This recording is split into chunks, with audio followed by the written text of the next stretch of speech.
নমস্কার দর্শক বন্ধুরা, আমি প্রতিমা কুকিং উইথ প্রতিমা চ্যানেলে তোমাদের সবাইকে আবারও একবার আন্তরিকভাবে সুস্বাগতম। আশা করি বন্ধুরা তোমরা সবাই খুব ভালো আছো, সুস্থ আছো। আমিও তোমাদের মতো ভালো বন্ধু পেয়ে বেশ ভালো আছি। আজকে আমি তোমাদেরকে এমন একটা রেসিপি শেয়ার করব, সুজি আর আলু দিয়ে, যেটা টিফিনেও বানিয়ে খাওয়া যেতে পারে কিংবা রাতের ডিনারেও বানিয়ে খেতে পারবে। আর এই রেসিপিটা বাচ্চা থেকে বড় সবাইয়েরই খুব ভালো লাগবে খেতে। চলো তাহলে এবার দেখো, আমি এখানে 200 গ্রাম সুজি নিয়েছি। আমি 200 গ্রাম নিয়েছি, তোমাদের যতটা প্রয়োজন তোমরা ততটা নিও। এবার আমি গ্যাস জেলে দিয়ে কড়া বসিয়ে দিয়ে তাতে দিয়ে দিলাম 4 চামচের মাপে 1 চামচের মতো তেল। তেলটাকে একটু কড়ার উপর পর্যন্ত চাড়িয়ে নিচ্ছি। ততক্ষণে তেলটা ভালো করে গরমও হয়ে যাবে। তেলটা গরম হয়ে গেলেই ওতে দিয়ে দিচ্ছি সুজিগুলো। সুজিগুলো এবার তেলের মধ্যে খুন্তি দিয়ে ভালো করে নাড়াতে থাকবো। সুজিগুলোকে জাস্ট 2 মিনিটের মতো একটু ভেজে নেব। আর একদম কিন্তু লাল হয়ে কালার হবে না। দেখো তেলটা ভালো করে সুজির মধ্যে মিশে গেছে। এবার এতে দিয়ে দিচ্ছি যেই বাটি ভর্তি করে সুজি নিয়েছিলাম সেই বাটি ভর্তি করে 2 বাটি জল। খুন্তি দিয়ে এবার জলটা শুদ্ধ সুজিটাকে একটু নাড়াতে থাকবো। এতে দিয়ে দিচ্ছি পরিমাণ মতো লবণ। আমি এখানে বিট লবণ দিলাম, তোমরা সাদা লবণ দিতে পারো কিংবা বিট লবণও দিতে পারো। আর দিচ্ছি অল্প একটুখানি চিনি।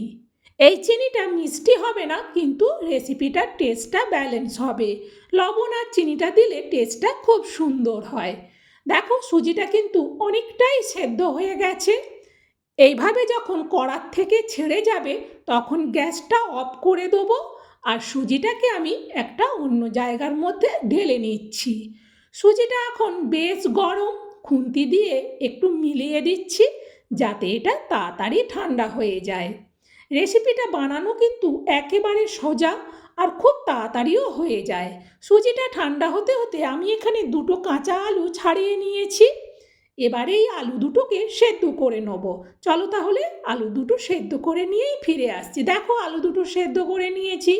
যেহেতু আলুগুলো গোটা তাই আমি এটা প্রেশার কুকারে 3টে সিটি দিয়েছি। এবার আলুটা বেশ গরম, আলুটাকে সাইডে রেখে এবার সুজিটাকে নিচ্ছি। সুজিটা এখন হাত দেওয়া যাচ্ছে। এইভাবে এটাকে ভালো করে একটা মেখে নিতে হবে। এটা একটু নরম লাগছে তাই আমি এতে চালের গুঁড়ি দিচ্ছি। এখানে চালের গুঁড়িটা প্রথমে 1 চামচ দিলাম, তারপর আরেকটু দিলাম। আর এটা মেখে দেখতে হবে যে আর এতে লাগবে কিনা। প্রয়োজন হলে আরও 1 চামচের মতো দিতে হতে পারে। আমার আর লাগবে না। এইভাবে সুন্দর একটা ডো আমি তৈরি করে নিয়েছি। দেখো কতটা সুন্দর হয়েছে। এইবার আমি এটাকে ঢেকে রেখে দেবো। এর উপরে অল্প একটু শুকনো গুঁড়ি ছড়িয়ে দিচ্ছি।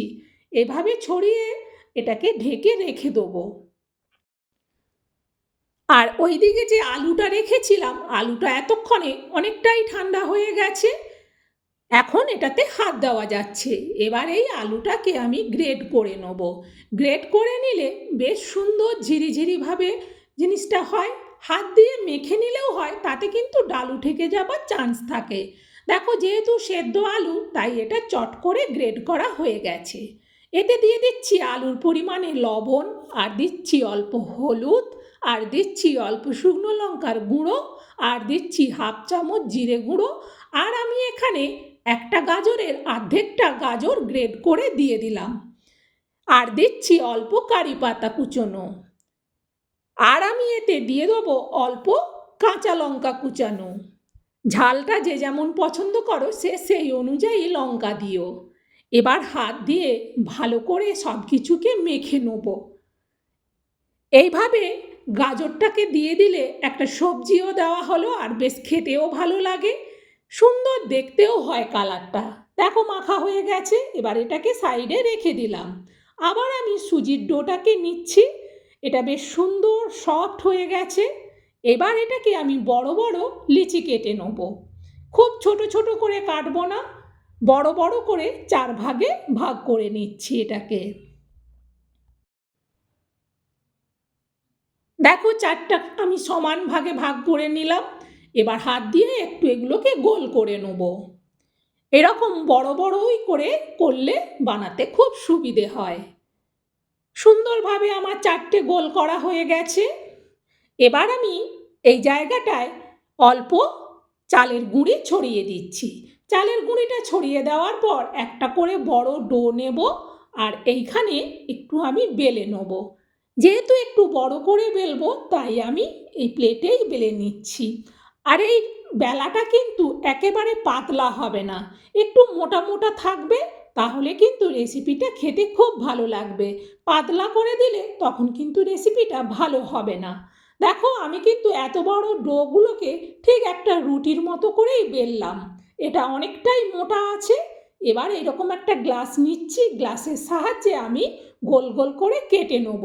গ্লাসটা নিলাম কেন, একই রকম মাপে সবগুলো তাহলে কাটা হবে।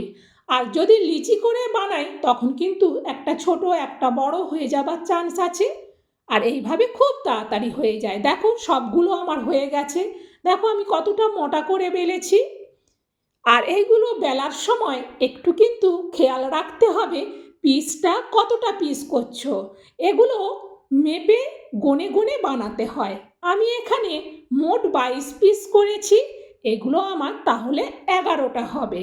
আমি ভালো করে একটু সামনের দিকে এগুলো টেনে নিচ্ছি। এরপর আমি আলুর পুরটাকে নিলাম।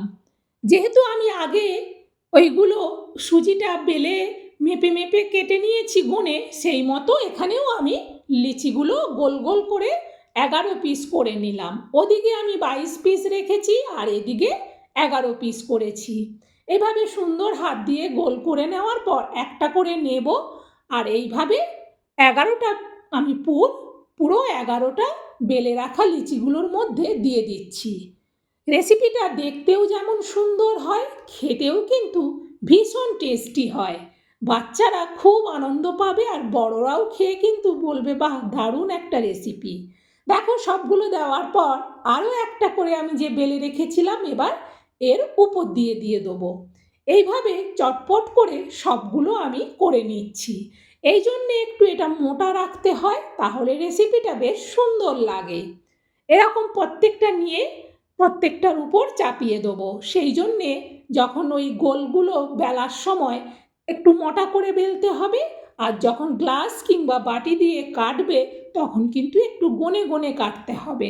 এদিকে মোটামুটি ডবল রাখতে হবে, তারপর ওই পুরটাকে সেই মতো গনে গনে লিচিগুলো করে নিতে হবে।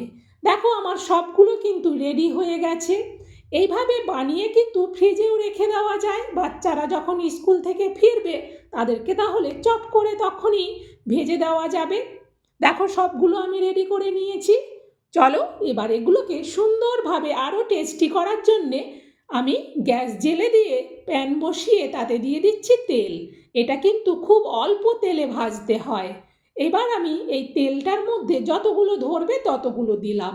দেখো প্রথমে আমি 4 পিস দিলাম। একটু সময় হতে দেব। একটু হওয়ার পর এগুলো এবার আস্তে করে ওল্টাতে হবে। আর যদি একটা দিয়ে ওল্টাতে না পারো তাহলে এইভাবে দুটো ধরে উল্টে দেবে। রেসিপিটা কিন্তু দারুণ সুন্দর লাগে খেতে। ভেতরে পুর থাকে আর বাইরে ভীষণ মুচমুচে হয়। আর এই সময় ভাজার সময় কিন্তু গ্যাসের ভলিউমটাকে একটু লো টু মিডিয়ামে রাখবে। হাই করে দিলে তাড়াতাড়ি কালার হয়ে যাবে কিন্তু মুচমুচে হয়ে ভাজা হবে না। দেখো 2 দিক আমার সুন্দর করে ভাজা হয়ে গেছে। আর তেলটা কিন্তু কম করে দিতে হবে যাতে তেলটা ভেসে না যায়। শুধু তলাটা করে ভাজা হবে সেই রকমভাবে দিতে হবে। একই রকমভাবে সবগুলোই ভেজে নিলাম। এইভাবে রেসিপিটা বানালে দুর্দান্ত খেতে লাগে। এটার সাথে শুধু একটু সস দিলেই হবে। আর আমি এখানে লঙ্কা দিচ্ছি, যদি কারো আরও একটু ঝাল মনে হয় লাগবে তখন তারা লঙ্কাটা কেটে খেতে পারবে। আর উপর দিয়ে একটু ধনেপাতা ছড়িয়ে দিচ্ছি। এটা দেখতেও ভালো লাগে আর খেতে তো ভীষণই ভালো লাগে এরকম কাঁচা ধনেপাতা। বন্ধুরা একটা তোমাদেরকে কেটে দেখাচ্ছি ভেতরটা কীরকম হয়েছে। তো আমার এই রেসিপিটা তোমাদের কেমন লাগলো সেটা অবশ্যই কমেন্টে জানিও। আর ভালো লাগলে একটা লাইক দিতে ভুলো না। তোমাদের একটা লাইক আমাদের অনেক উৎসাহ বাড়িয়ে দেয় রেসিপি শেয়ার করার। আর নতুন বন্ধুরা আমার আরও রেসিপি দেখতে চাইলে চ্যানেলটাকে সাপোর্ট করে আমার বন্ধু হয়ে আমার পাশে থেকো। আমার জানা রেসিপিগুলো আশা করি তোমাদেরও ভালো লাগবে। বন্ধুরা, এরকম একটা সুন্দর টেস্টি রেসিপি আমি তোমাদেরকে শেয়ার করলাম। তোমরাও এটা তোমাদের পরিচিত বন্ধুবান্ধবদেরকে শেয়ার করে দিও, যাতে এইভাবে সুন্দর রেসিপি তারাও বানিয়ে খেতে পারে। শুধুমাত্র আলু আর সুজি দিয়ে এত সুন্দর একটা রেসিপি বাড়িতেই বানিয়ে নিলে আর কেউ বাইরের খাবার খাবে না। আজকের মতো বিদায় নিচ্ছি বন্ধুরা।